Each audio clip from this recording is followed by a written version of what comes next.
brought to you by MDH Masala. স্বাস্থ্য আর nutrition পাবে, শরীরও স্ট্রং হবে, অল্প খেলেই পেট ভরে, ডাইজেশন ঠিক রাখে। MDH সোয়াটিন, আসল প্রোটিন। MDH নমস্কার, জি 24 ঘন্টায় আপনাদের সকলকে স্বাগত জানাই। 5টার পাঞ্চ নিয়ে আপনাদের সঙ্গে আমি আহেলি। আর আজ যে বিষয়গুলো নিয়ে আমরা আলোচনা করব তার মধ্যে অন্যতম গুরুত্বপূর্ণ বিষয় হলো কালীঘাট তৃণমূল। কারণ বিরাট ধাক্কা কালীঘাটের। মমতা বন্দ্যোপাধ্যায় তিনি আরও একা হয়ে গেলেন। সোমবার কমিশনে নথি জমার আগে তৃণমূল রাজ্য সভানেত্রী সহ সব পদ ছাড়লেন চন্দ্রিমা ভট্টাচার্য। দলে সই করার অধিকার, সেই অধিকারও তিনি একেবারে ছেড়ে দিলেন। একাধিক বক্তব্য তার মুখে আজ একেবারে এক্সক্লুসিভলি যে 24 ঘন্টার দর্শকদের আমরা শুনিয়েছি, সেই বক্তব্য সম্পর্কে আলোচনা করব। আমাদের প্রতিনিধিরা রয়েছেন আমাদের সঙ্গে। আমাদের প্রতিনিধি শ্রেয়সী গঙ্গোপাধ্যায় আমাদের সঙ্গে রয়েছেন বিধানসভা থেকে, প্রতিনিধি প্রবীর রয়েছেন আমাদের সঙ্গে, প্রবীর কালীঘাট থেকে, এবং নান্টু মেট্রোপলিটন থেকে আমাদের সঙ্গে রয়েছেন, মেট্রোপলিটন তৃণমূল যে অফিস সেখান থেকে, এবং রক্তিমা তপসিয়া থেকে রয়েছেন আমাদের সঙ্গে তৃণমূল ভবন থেকে। শুরুতেই আমি একটু শ্রেয়সীর কাছে যাই। শ্রেয়সী, চন্দ্রিমা ভট্টাচার্য মমতা বন্দ্যোপাধ্যায়ের এক সময় ছায়া সঙ্গী বলা যায়, এবং তারপর আমরা দেখেছিলাম যে ঋতব্রত তৃণমূল তারা যখন বিদ্রোহী হয়ে গেল তখনও পর্যন্ত মমতা বন্দ্যোপাধ্যায়ের পাশেই ছিলেন চন্দ্রিমা। হঠাৎ হলো কি?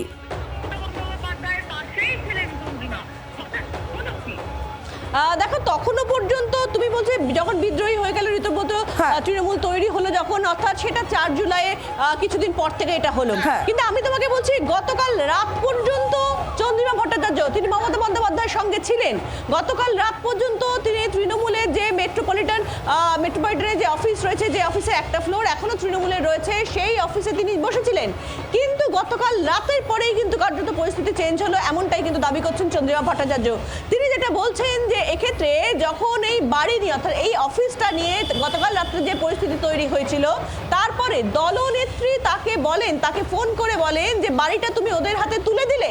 এইখানেই কিন্তু আঘাতপ্রাপ্ত হয়েছেন চন্দ্রিমা ভট্টাচার্য। তার স্পষ্ট বক্তব্য যে এক্ষেত্রে তিনি তার যে আনুগত্য, অর্থাৎ দীর্ঘদিন ধরে তিনি রয়েছেন মমতা বন্দ্যোপাধ্যায়ের সঙ্গে, 4 তারিখে পরে যখন অন্য নেতারা হাত ছেড়ে চলে যাচ্ছেন তখনও তিনি রয়েছেন, কিন্তু যে আনুগত্য তিনি দেখিয়েছেন সেই আনুগত্যের কোনো দাম পেলেন না তিনি।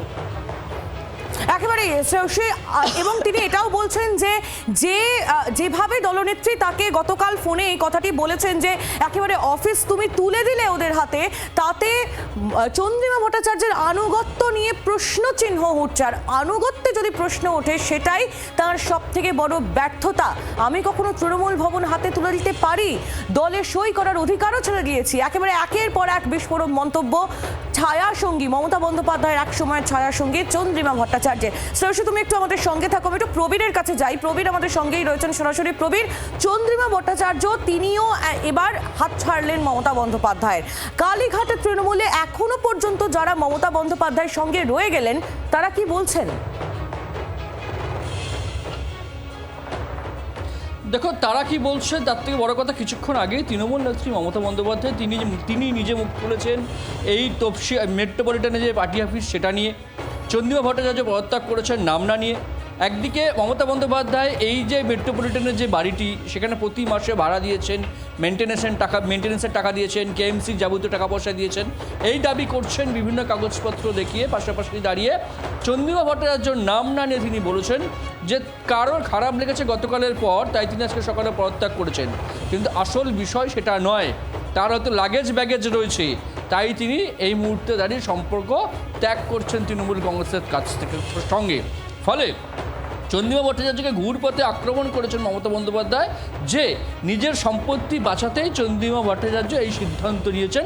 কিছুক্ষণ আগেই মমতা বন্দ্যোপাধ্যায় মেট্রোপলিটনের বাড়ি প্রসঙ্গে চন্দ্রিমা ভট্টাচার্যর নাম না নিয়ে তিনি কার্যত আক্রমণ করেছেন। একদিকে যারা বাড়ি দখল করতে গেছেন তাদেরকে, পাশাপাশি দাঁড়িয়ে চন্দ্রিমা ভট্টাচার্য কেন এই পথ ছাড়লেন সেই নিয়ে কিন্তু ঘুরপথে নাম না নিয়ে কটাক্ষ করেছেন তৃণমূল সুপ্রিমো মমতা বন্দ্যোপাধ্যায়। একেবারেই মমতা বন্দ্যোপাধ্যায় তিনি একের পর এক বিস্ফোরক মন্তব্য আজ একেবারে সরাসরি সোশ্যাল মিডিয়াতে লাইভে এসে তিনি বলেছেন। সেই বক্তব্য অবশ্যই আপনাদের সামনে আমরা তুলে ধরবো। প্রবীর, শ্রেয়সী, নান্টু, রক্তিমা, তোমরা একটু আমাদের সঙ্গে থাকো। চন্দ্রিমা ভট্টাচার্য তিনি আজ ইস্তফা দেওয়ার পর একমাত্র যে 24 ঘন্টায় মুখ খুলে ঠিক কি বক্তব্য জানিয়েছেন, কি আঘাতের কথা তাঁর জানিয়েছেন, চলুন একটু শুনে নিই। সর্বজন শ্রদ্ধা মমতা বন্দ্যোপাধ্যায় তিনি আমাকে একটা ফোন করতে বলেছে এবং আমি ফোন করি তৎক্ষণাৎ। তিনি আমাকে বলেন যে তুমি হাতে তুলে দিলে, ওদের হাতে ভবন তুলে দিলে। আমার এত দুঃখ হয়েছে, আমি বেদনাহত যে আমি কি করে। আমি বললাম দিদি আপনি এটা আমায় বললেন, আমি হাতে তুলে দিলাম। আমার আনুগত্যে কোনো প্রশ্নচিহ্ন থেকে যাচ্ছে। যখন আনুগত্যে প্রশ্নচিহ্ন থাকে তখন সেখানে থেকে কাজ করা উচিত নয় বলে আমি মনে করি। তাই আমি সেই বেদনাহত মন নিয়ে আমি ছেড়ে দিলাম। আমি অনেক অ্যাকাউন্টসে অথরাইজ সিগনেটারি আছি, সেই অথরাইজ সিগনেটারি হিসেবে আমি নিজেকে উইথড্র করে নিলাম এবং তার সাথে ইলেকশন কমিশন অফ ইন্ডিয়াতেও আমি মাননীয়া শ্রদ্ধেয়া সর্বজন শ্রদ্ধেয়া মমতা বন্দ্যোপাধ্যায়ের কন্ট্যাক্ট পার্সন হিসাবে আমি ছিলাম। সুতরাং আমি সেই পদটাও ছেড়ে দিলাম। আমি নিশ্চয়ই ইলেকশন কমিশন অফ ইন্ডিয়াকেও যথাযথ সময় সেটা জানিয়ে দেব। পদত্যাগপত্র কার কাছে? আমি আমাদের সর্বজন শ্রদ্ধেয়া মমতা বন্দ্যোপাধ্যায় তার কাছে পাঠিয়েছি। উনি আর কোনো ফোন করা বা এখনো অবধি ওনার কোনো ফোন আসেনি। আগামী দিনে যদি ফোন করে ডাকেন বাড়িতে? না, আমি তো আগেই বলেছি এখানে প্রশ্ন একবার আসে তখন এটা বারবার আসতে পারে। সেখানে জায়গায় আমাকে না রাখাই ভালো, ওনারও না রাখা ভালো, আমারও না থাকা ভালো। চন্দ্রিমা ভট্টাচার্য তার বক্তব্য আপনাদের সামনে আমরা তুলে ধরছিলাম একেবারে এক্সক্লুসিভলি। জি 24 ঘন্টাকে তিনি কি জানিয়েছেন। আর কিছুক্ষণ আগে যেমনটা প্রবীর জানাচ্ছিল, মমতা বন্দ্যোপাধ্যায় তিনি ফেসবুক লাইভে এসেছেন এবং একের পর এক বিস্ফোরক অভিযোগ তার মুখ থেকে আমরা শুনেছি। শোনাবো আপনাদেরও কি বলেছেন মমতা বন্দ্যোপাধ্যায়। সহস্র কর্মীদের বিনা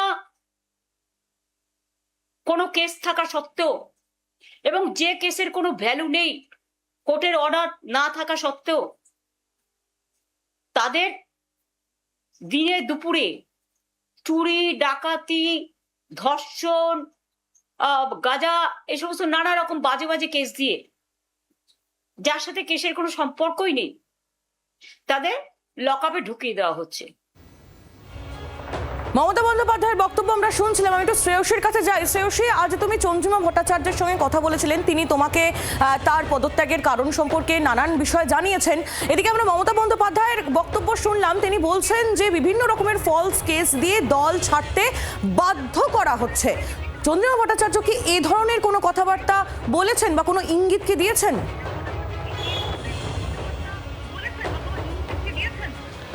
দেখো, কার্যত মমতা বন্দ্যোপাধ্যায় চন্দ্রিমা ভট্টাচার্যের নাম না করে তিনি যেটা বলছেন যে এক্ষেত্রে তিনি এটা ইগনোর করছেন। তিনি বলছেন যে ব্যাগেজ লাগেজ থাকতে পারে, সেই সব বাঁচানোর জন্য কেউ অন্য জায়গায় চলে যেতে পারে। তিনি বলছেন যে চন্দ্রিমা ভট্টাচার্য অনেকদিন ধরেই ছাড়ার কথা বলছিলেন, অর্থাৎ রাজ্য সভাপতির যে পদ সেই পদ ছাড়ার কথা বলছিলেন।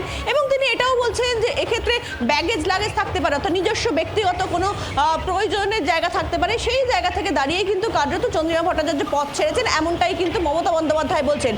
কিন্তু স্পষ্টত গতকালের আগে পর্যন্ত মমতা বন্দ্যোপাধ্যায়কে কখনো এই বিষয়টা নিয়ে যেরকম বলতে শোনা যায়নি, ঠিক তেমনই কিন্তু গতকাল পর্যন্ত চন্দ্রিমা ভট্টাচার্যকেও দেখা গিয়েছিল যে এক্ষেত্রে তিনি নির্দিষ্টভাবে মমতা বন্দ্যোপাধ্যায় কার্যত ছায়া সঙ্গী হিসেবে তিনি থাকছেন। 4 জুলাইয়ের পর যখন এক একজন করে এমএলএ, এক একজন করে এমপি যখন ছেড়ে চলে যাচ্ছে, এই মুহূর্তে মোট 80 জন যে জয়ী বিধায়ক, সেই জয়ী বিধায়কের মধ্যে 65 জন অফিসিয়ালি এবং সেই সংখ্যাটা প্রায় 70-এর দিকে চলে যাচ্ছে, যারা এই মুহূর্তে কিন্তু মমতা বন্দ্যোপাধ্যায় কালীঘাটের যে তৃণমূল, কালীঘাটের তৃণমূল সংঘ তারা ছাড়ছেন। ফলে সেই জায়গা থেকে দাঁড়িয়ে যখন এই পরিস্থিতি হয়ে রয়েছে, তখনও কিন্তু আমরা দেখেছি চন্দ্রিমা ভট্টাচার্য তিনি মমতা বন্দ্যোপাধ্যায়ের সঙ্গে রয়েছেন, রেগুলার কালীঘাটে যাচ্ছেন কিংবা তৃণমূল ভবনে বসছেন তিনি। সেই চন্দ্রিমা ভট্টাচার্য যখন ছেড়ে যাচ্ছেন, নিশ্চিতভাবে বিশেষ কোনো কারণ, যেখানে চন্দ্রিমা ভট্টাচার্য স্পষ্ট বলছেন যে আনুগত্য তিনি বরাবর দেখিয়েছেন যখন পার্টি সরকারে ছিল, যখন পার্টি সরকারে নেই, সেই আনুগত্য তার কখনো সেখানে চির খায়নি, কখনো সেক্ষেত্রে কোনো সমস্যা হয়নি। কিন্তু গতকাল মমতা বন্দ্যোপাধ্যায়ের যে প্রশ্ন, সেই প্রশ্নের জেরে তার মনে হয়েছে যে এক্ষেত্রে তার আনুগত্য নিয়ে কিন্তু মমতা বন্দ্যোপাধ্যায়ের মধ্যে প্রশ্ন তৈরি হয়েছে। আর সেই জন্যই যেখানে একবার আনুগত্য নিয়ে প্রশ্ন তৈরি হয়, সেই জায়গা থেকে দাঁড়িয়ে কার্যত সরে আসা ভালো, এমনটাই কিন্তু স্পষ্ট করেছেন চন্দ্রিমা ভট্টাচার্য।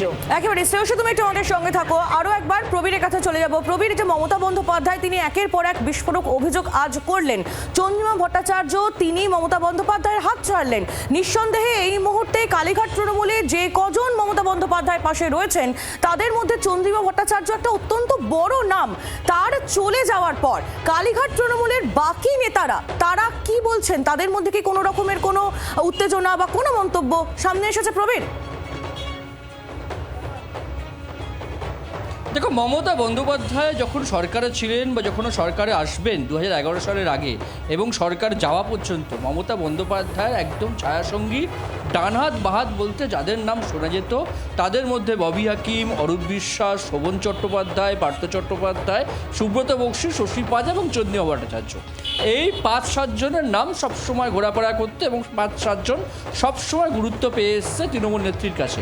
কিন্তু এখন দেখা যাচ্ছে তাদের অনেকেই কিন্তু এই মুহূর্তে মমতা বন্দ্যোপাধ্যায় হাত ছেড়েছেন, সদ্য হাত ছাড়লেন চন্দ্রিমা ভট্টাচার্য।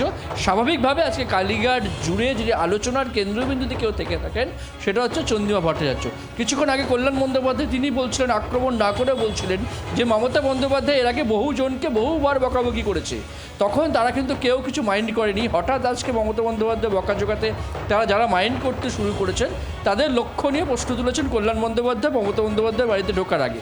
স্বাভাবিকভাবেই কালীঘাট চত্বরে আজকে আলোচনার কেন্দ্রবিন্দুতে অবশ্যই চন্দ্রিমা ভট্টাচার্য, যা নিয়ে মুখ খুলেছেন স্বয়ং তৃণমূল সুপ্রিমো মমতা বন্দ্যোপাধ্যায়।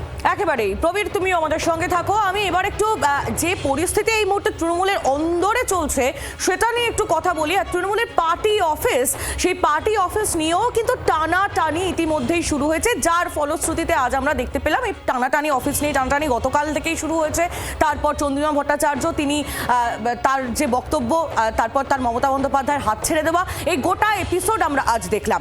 আর এবার তপসিয়াতে যে অফিস রয়েছে তৃণমূলের, যে পুরনো কার্যালয়, সেই কার্যালয়কে একেবারে নিজেদের কাছে রাখার জন্য সমস্ত রকমের পন্থা অবলম্বন করতে একদম রীতিমতো ঝাঁপিয়ে পড়ছে মমতা তৃণমূল শিবির। তারা কিন্তু আজ থেকেই ওই কার্যালয়ে বসছেন এমনটা খবর পাওয়া যাচ্ছে। আমাদের দুই প্রতিনিধি দুই পার্টি অফিস থেকে আমাদের সঙ্গে রয়েছেন নান্টু মেট্রোপলিটনের অফিসের সামনে থেকে এবং রক্তিমা রয়েছে তপসিয়ার অফিসের সামনে থেকে। আমি শুরুতে একটু রক্তিমার কাছে যাব। রক্তিমা, মেট্রোপলিটনের অফিস তো ইতিমধ্যেই হাতছাড়া বলা যেতে পারে মমতা তৃণমূলের, আর এই যে পুরনো পার্টি অফিস, সেই পার্টি অফিসকে নিজেদের কাছে রাখার জন্য কি স্ট্র্যাটেজি এই মুহূর্তে কালীঘাট তৃণমূলের, কি জানতে পারছো?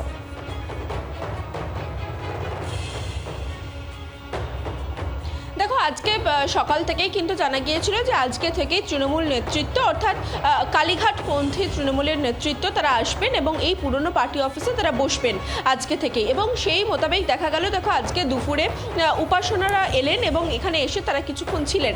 এই যে পুরনো পার্টি অফিস যা নতুন করে তৈরি হচ্ছে, তুমি জানো যে একেবারে তৃণমূল যখন মধ্য গগনে ঠিক কয়েক বছর আগে নতুন করে কনস্ট্রাকশনের কাজ শুরু হয়েছিল এই পার্টি অফিসে।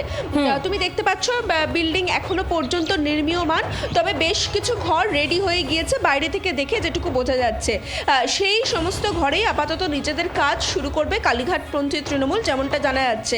কারণ তুমি জানো যে মেট্রোপলিটনে যে তৃণমূল ভবন রয়েছেন তার বাড়ির মালিক ইতিমধ্যেই একাধিকবার কিন্তু নোটিশ দিয়েছে সেই তৃণমূল ভবন ছাড়ার জন্য। এবং তারপর কালকে কিন্তু আমরা দেখলাম একেবারে নাটকীয় মোড়, ঋতব্রতপন্থী তৃণমূল যারা তারা গেলেন সেই মেট্রোপলিটনে এবং সেখানে গিয়ে নিজেদের তারা বলা যায় সেখানে গিয়ে সেই পার্টি অফিসকে নিজেদের পার্টি অফিস বলে দাবি করলেন।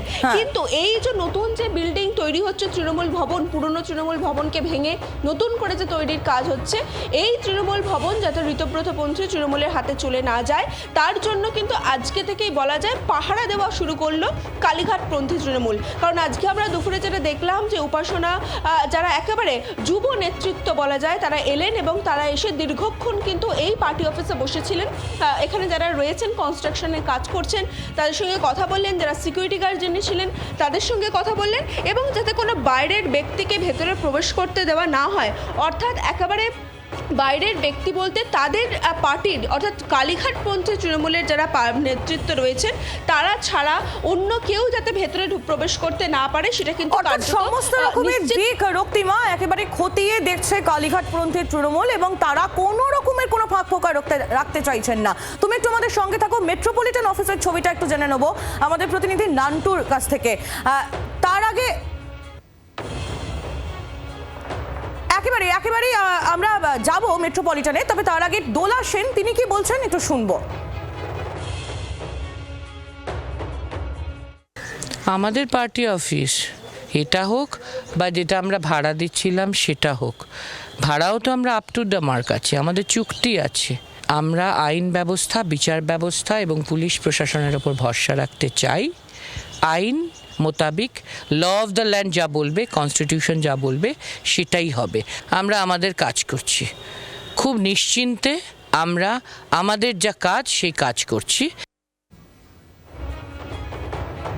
রক্তিমা যে বিষয়টা আপনাদের বুঝিয়ে বলছিল দোলা সেন, তিনি সেই ব্যাপারটাই আরো খোলসা করে দিলেন তার বক্তব্যের মাধ্যমে। আর যেমনটা বলছিলাম আপনাদের মেট্রোপলিটন অফিসের ছবিটা দেখাবো, অবশ্যই সেদিকেই নজর রাখবো। নান্টু হাজরা আমাদের প্রতিনিধি সেখান থেকে রয়েছেন আমাদের সঙ্গে সরাসরি। নান্টু, গতকাল সন্ধ্যেই বলা যেতে পারে মমতা বন্দ্যোপাধ্যায়ের হাতছাড়া হয়ে গিয়েছে এই অফিস, আজ ছবিটা কেমন একটু যদি ঘুরিয়ে দেখাও। দেখো, তোমাকে জানি রাখি যে এই যে অফিস, সেই অফিসের সামনে এই মুহূর্তে কিন্তু আজ সকাল থেকে কোনো নেতৃত্ব, অর্থাৎ একদিকে যেমন ঋতব্রত বন্দ্যোপাধ্যায় শিবিরের কোনো নেতৃত্ব তারাও এসে পৌঁছয়নি, অন্যদিকে কালীঘাটের যে কুণাল ঘোষের যে রয়েছেন তাদের তরফ থেকেও কেউ কিন্তু এসে পৌঁছয়নি।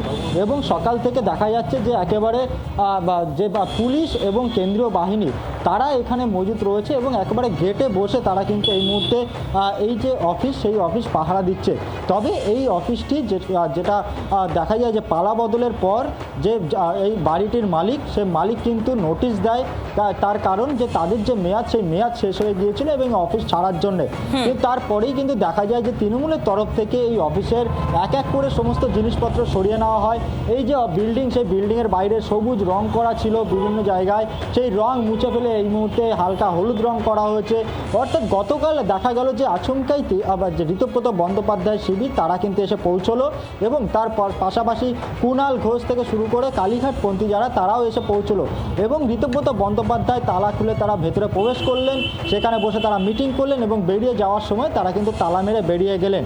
তবে এই মুহূর্তে এই অফিসটি এই মুহূর্তে বন্ধ রয়েছে। সকাল থেকে কিন্তু কোনো নেতৃত্বকে দেখা যায়নি দূর শিবিরের কারোরই, এবং পুলিশ পাহারা এবং কেন্দ্রীয় বাহিনী পাহারায় কিন্তু এই মুহূর্তে অফিসটি রয়েছে, এমনই চিত্র উঠে আসছে। একেবারেই নাটু, তুমি আমাদের সঙ্গে থাকো, আমাদের প্রতিনিধিরা আমাদের সঙ্গে রয়েছেন এবং একের পর এক আপডেট আপনাদের সামনে আমরা তুলে ধরছি। এই মুহূর্তে যে খবর আপনাদের দেব, বিদ্রোহ আটকাতে না পেরে বিজেপিকে নিশানা কার জানেন? মমতা বন্দ্যোপাধ্যায়ের। বিজেপির পাশাপাশি ঋতব্রতদের তোপ দেখেছেন মমতা। অনেকে দলের সঙ্গে বেইমানি করে চলে গেলেন। বিজেপি দল ভাঙানোর চক্রান্ত করছে, সাহস থাকলে বিজেপিতে যোগ দিন। আমার কণ্ঠস্বর আটকাতে পারবেন না, রোধ করতে পারবেন না। বেইমানদের সঙ্গে নিয়ে তৃণমূলের অফিস দখল, এমনটাই তোপ তৃণমূল নেত্রীর। সিম্বলটা তো আমি দিয়েছিলাম, অল ইন্ডিয়া তৃণমূল কংগ্রেসের চেয়ারম্যান হিসেবে জোড়াফুল সিম্বলটা, এবং পার্টির নামটা তো আমি দিয়েছিলাম, সই করেছিলাম। আপনাদের নামগুলো আমার অফিস থেকে গেছে সই করা অবস্থায়, এবিট ফর্ম জমা হয়েছে, ইলেকশন কমিশন অ্যাকসেপ্ট করেছে, তবেই না দলের প্রার্থী হয়েছেন। আর আজকে জিতে গিয়ে যেহেতু বিজেপি নানান ছলে বলে কৌশলে কঠোরতায় নির্বাচন কমিশনকে সাথে নিয়ে ভোট লুট করে, নাম কেটে, নানা রকম অছিলায় সেন্ট্রাল ফোর্সকে দিয়ে একটা ভোট লুট করেছে। 2 মাসও ধৈর্য ধরতে পারলেন না, 2 মাসও ধৈর্য ধরতে পারলেন না, এত তাড়াতাড়ি দলের সাথে বেইমানি করে চলে গেলেন। কথা বলবো প্রবীরের সঙ্গে, প্রবীর আমাদের সঙ্গে সরাসরি রয়েছেন। প্রবীর, তৃণমূল নেত্রী তিনি তো একেবারে অল আউট তোপ দাগলেন। শুধু তাই নয়, যতবার তিনি তার দলকে গুছিয়ে নিতে চাইছেন ততবারই ধাক্কা খাচ্ছেন। আবার কি নতুন কোনো পন্থা মমতা বন্দ্যোপাধ্যায় তিনি অবলম্বন করতে চলেছেন? কিছু খবর পাচ্ছ? দেখো, 4 তারিখের পর থেকে মমতা বন্দ্যোপাধ্যায় যখনই দলকে সাজাতে চাইছেন তখনই দলে কিন্তু ভাঙন ধরছে, এবং সে ভাঙন বড় সড়ো ভাঙন। কখনো ববি হাকিম অরূপ বিশ্বাসটা চলে যাচ্ছেন, কখনো চন্দ্রিমা ভট্টাচার্য চলে যাচ্ছেন, আবার তাদের পোস্ট দিচ্ছেন, তার পোস্টে অন্য কাউকে নিয়ে আসছেন। আজকে মমতা বন্দ্যোপাধ্যায় একটা সিদ্ধান্ত নিয়েছেন দেখলাম, চন্দ্রিমা ভট্টাচার্য তিনি রাজ্য সভাপতি পদ ছেড়ে দেওয়ার পরে মমতা বন্দ্যোপাধ্যায় ঘোষণা করলেন রাজ্য সভাপতির কাজকর্ম দেখাশোনা করবেন তিনি নিজে। ওখানে কিন্তু নতুন কাউকে আর নিয়ে এলেন না। পাশাপাশি দাঁড়িয়ে সহযোগী হিসেবে জেনারেল সেক্রেটারি হিসেবে নিজের সঙ্গে রাখলেন কুণাল ঘোষ এবং মদন মিত্রকে। স্বাভাবিকভাবেই মমতা বন্দ্যোপাধ্যায় আবার আজকে তার ওয়ার্কিং কমিটির বৈঠক করেছেন, সেখানে আলোচনা করেছেন এবং সেখানে দাঁড়িয়ে এই সিদ্ধান্ত নিয়েছেন রাজ্য চালানোর ক্ষেত্রে, যেহেতু তিনি সর্বভারতী চেয়ারপারসন, রাজ্যের সভাপতি হিসাবে তিনিই কাজ চালাবেন সুব্রত বক্সী সুস্থ না হয়ে ওঠা পর্যন্ত। ফলে কালীঘাটের এই যে ভাঙন, সেই ভাঙন যে শুরু হয়েছে গত 4 তারিখের পর থেকে, মে মাসের 4 তারিখের পর থেকে, সেই ভাঙন কিন্তু অব্যাহত আজকে পর্যন্ত। মমতা বন্দ্যোপাধ্যায় আগামী দিনে আর কি সিদ্ধান্ত নেন, বিশেষ করে সামনে যে সবচেয়ে বড় লড়াই রয়েছে আগামী সোমবার, কাগজপত্র জমা দিতে হবে, দল কার, চেয়ারপারসনকে লোগো কার, সেই প্রস্তুতি এখন মমতা বন্দ্যোপাধ্যায় সারছেন বলে জানা যাচ্ছে। একেবারেই ধন্যবাদ প্রবীর তোমায়, শ্রেয়সী, নান্টু, রক্তিমা, তোমাদেরও ধন্যবাদ। দারুণ বিশুদ্ধ প্রাকৃতিক হলুদ, লঙ্কা, ধনে। না, লঙ্কা, ধনে, হলুদ, MDH।